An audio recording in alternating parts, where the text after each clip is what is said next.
Hey, what is up guys? It's your boy Speed here. Today we're going to be talking about Phantom Assassin. This hero has been rising in popularity very quickly as of late. I would say initially it was in response to unit heroes. This hero is pretty good against Beastmaster and Lycan, heroes that are very popular at the top level. But PA has proven to be a better hero than I expected.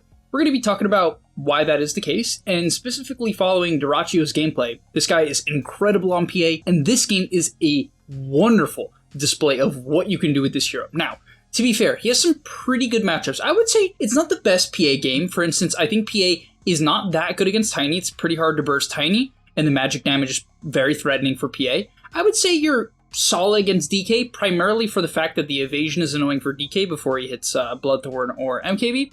And on top of that, you have Fan of Knives to break his armor, right? That is breakable. And you also have Bristleback, which PA is just straight up good against Bristle. The lane is very easy, which is huge for PA. This hero needs a good lane. And you have Break for his back. I would say Shaman and Lich are both fine against PA. Lich is definitely good against PA. You can solo kill her in the early game.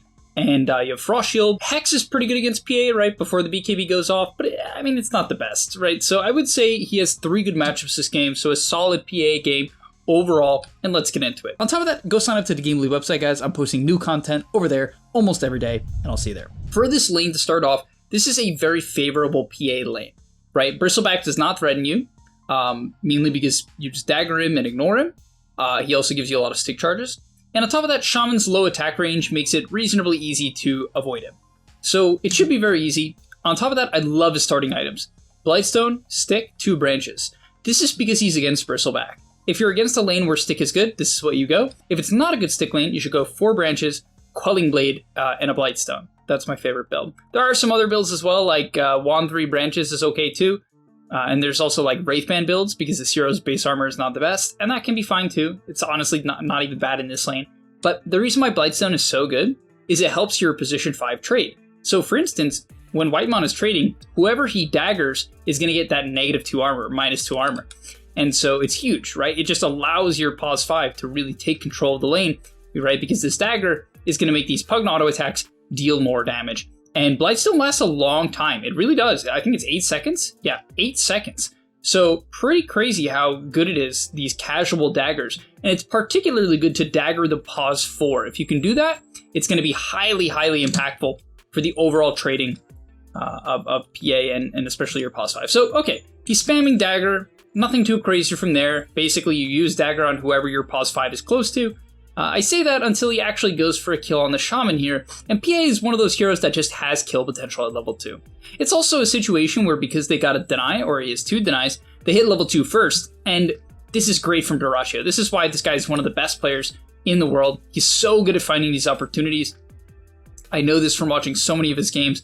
Sees the level 2 opening, and they're able to get a nice kill on the Shaman, and it costs him nothing because of all the stick charges. From there, he bought Tangos, then he's buying Band of Elvenskin. In many lanes, you're going to have to buy a second set of Tangos. Don't be afraid to continue to buy regen. You want to fight a lot on this hero, so stick is very important if you didn't start with it, and 6 Tangos in many lanes is going to be key. So, but yeah, he bought the Band of Elvenskin. This is so the dagger does more damage, and damage is good with the attack speed from Phantom Strike, so this is pretty standard. After that, Gloves of Haste aren't that good on this hero, so typically you buy the boots, and that is what he's going to do.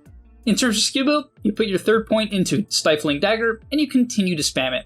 Now at this point, it's kind of just about enabling your 5 to whittle away the enemy. He's never really going to commit on a kill. He's going to use Dagger for last hits from time to time. It's less important in this lane, right? In a lane where you have a very winning matchup like this, it's good to just use the daggers for harass, as they find another kill on Shaman. Getting pretty brutal at this point. I mean, yeah, this lane is just horrible. Pugna is also quite good into Shaman and Bristle, and you can see 700 gold lead at minute 4 for a hero like PA is really, really bad, as they just find another kill here. It's just a dagger and chase down. Slight level advantage, gets his items, and they get a double. So moving on from there, in classic Duracio fashion, he continues to be aggressive. PA very simply does not leave her lane. You can't jungle on this hero, and so you basically, no matter how good or bad things go, should stay in your lane. Like, I'm not kidding. If things are unbelievably terrible and you can't even show your face, then you should jungle these camps and these camps until they take your tower. That is the worst option, but it is an option. So yeah, his main goal was to continue to connect to his pause 4 and pause 5 to pressure out this bristle. Didn't end up overextending here. In terms of items, this is very standard.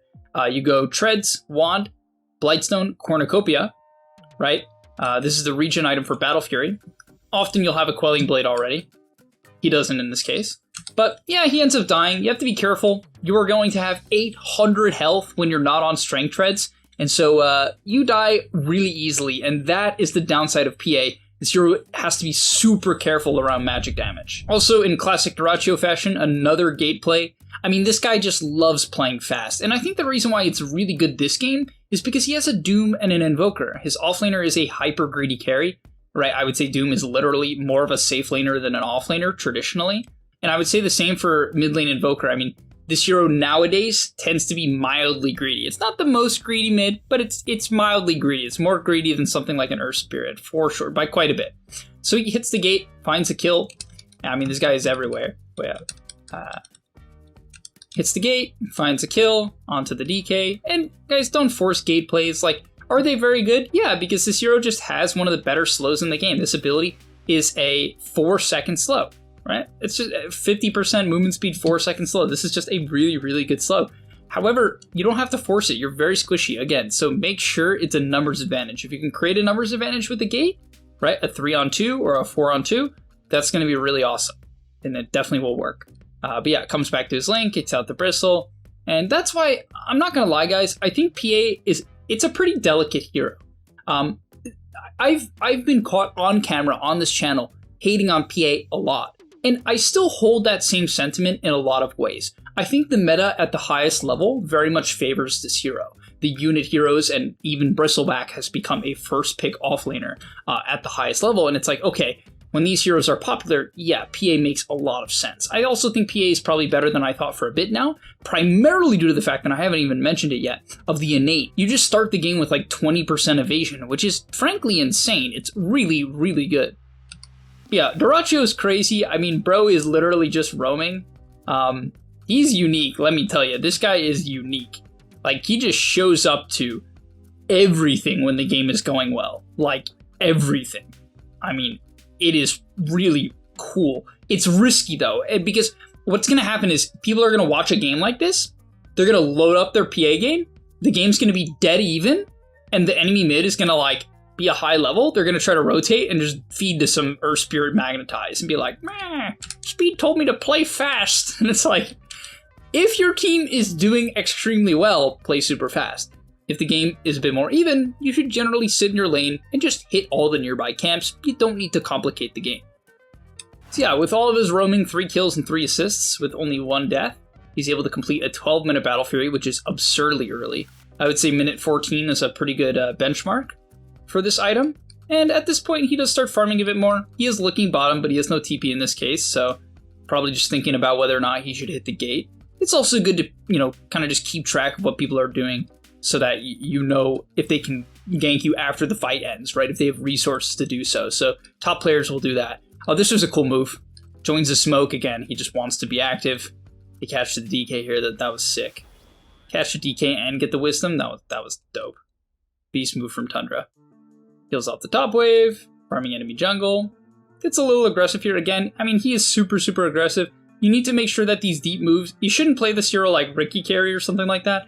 All of these moves have to be with your team. You don't make solo plays. Like to be very clear, it's not a solo play hero. That's like Slark or Ricky, right? These heroes might make solo plays. PA is not that. You follow up your team. But yeah, once you hit Fury, pretty simple. You farm the jungle. Your second item, the most common item by far at the highest level now, is Sanjin Yasha. The Yasha is probably the best farming item on this hero just because of movement speed. It just lets you get from camp to camp. You're going to kill them super fast no matter what you buy, so movement speed is key. And then Sanjin Yasha is just one of the best items in the game. And in a game like this, against Shaman and DK, it's absolutely wonderful to have that. You could maybe argue for like a BKB rush this game because of the Tiny and because of the Lich, but most players like to go Sanjin Yasha and greed it out just a touch. However, Deso is super uncommon nowadays. And so once you have Sanjin Yasha, now you can actually fight. You have enough of an HP pool where you're not just going to die to some tiny combo. And that's what they're looking for here. Unfortunately, his team feeds. What can you do? We'll skip ahead. Has to just go back to hitting Ancients. And again, it's totally fine, right? this is like standard PA. It's absolutely acceptable to just play this hero as a hyper carry. By the way, in terms of talents, he takes Stifling Dagger and Phantom Strike cast range. This is pretty, I would say overall pretty standard. Immaterial Evasion is honestly pretty solid. It's just 15% evasion, which is honestly good. And some people at level 10 like the Phantom Strike duration. However, I'm a huge fan of the Stifling Dagger cooldown, mainly because it has a lot of synergy with Methodical, which is your fast hit. Basically, it makes it guaranteed to crit after 6 hits on a hero or 4 hits on creeps. And the dagger applies 2 stacks, right? So daggers are particularly effective at getting crits on creeps and heroes, right? So this facet is, I mean, this talent at 10 is really good, right? The dagger with Methodical is super nice. And so he did go BKB next item. Again, don't greed it out on this hero. You actually mainly want to be a frontliner. You want to give your team the ability to just have you go in and give vision. And he eventually does that. Pops his BKB. He also got Phantom Knives here, which is awesome, right? This game, it's 28% of their max health, which is, Phantom Knives is incredibly good. Like, this ability, not only is it a break, it's also just high damage against heroes like Tiny. And after a couple of crits, he's able to take them down, Stifling Dagger, speeding up the rate of crits, as he gets an 1800 crit. And that's another nice thing about this Methodical facet. It actually increases the crit damage. A 600% crit. That number is just crazy. Like, just for reference, if you don't understand what a 600% crit is, Daedalus is 225%. And I'm sure you've been crit by a Sven and been like, damn, that crit hurt. This shit is like, not triple, but like, reasonably close to triple. And honestly, this Duraccio guy is a Chad. I mean, we've always known that. He's a very explosive player, for better or for worse. And he just runs into the enemy triangle, finds the break onto the DK. And you can see, you actually don't man up that well into MKB DK. Like, this matchup, I wouldn't say is that good for PA. I feel like people kind of think it is. I'm a little on the fence, to be perfectly honest. Like, you can just die in a stun to MKB DK, so you gotta be a little careful, but the break is pretty good nonetheless. A couple of other things to note is that he's skipping Blur for stats. This ability just doesn't scale that well anymore. It's not the worst because it gives active movement speed, which is pretty good for getting around the map, and that's why I'm a little surprised he's just completely skipping it. But sure, he's taking stats. This hero does want to be a frontliner, as I was mentioning, and on top of that, at level 20, he takes Stifling Dagger damage. And while we're on it, honestly, at level 25, both are really, really good. You might be thinking, oh, one attacks to trigger crit is just way better. Yeah, I mean, kind of, but the triple Stifling Dagger increases your chance, will just make you crit more, because when you dagger people, it puts Methodical stacks, and after 6 stacks, you crit, right? And so it's actually kind of tough. I think the one on the right is probably overtaken when the daggers is better than people realize.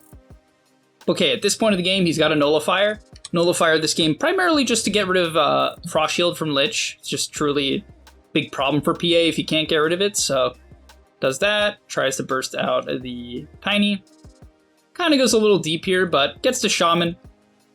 Takes him out, almost dies. Nice smoke screen from the Riki to save him. Actually reinitiates. This was kind of, I think he lives here. Yeah, the Pugna bailing him out. His sup's definitely cooked. And gets back in on the smoke screen, and that's the game. So yeah, I mean, I don't think that this PA hero is broken, or completely broken. I really don't believe that. But if you see your matchup, a Bristleback, a Lycan, maybe even a Beastmaster, I think that matchup's a little finicky, to be honest. But Lycan and Bristle, these two heroes in particular, from what I've seen, but you can play PA into a lot of things. It's like pretty good into Mars, it's like fine into Centaur. You know, these matchups can be really strong, and this hero, it can play really fast, especially with this Sanch Nyasha variance giving you a lot more health early on into the game. It's alright, thank you guys so much for watching. Hope you enjoyed. I'll see you in the next one, and I'm out. And that's all, but remember, before you leave, before you tune out, subscribe to the GameLeap website, where we are going to help you get to the next rank. If you're stuck, click the link down below, and I'm out. Peace!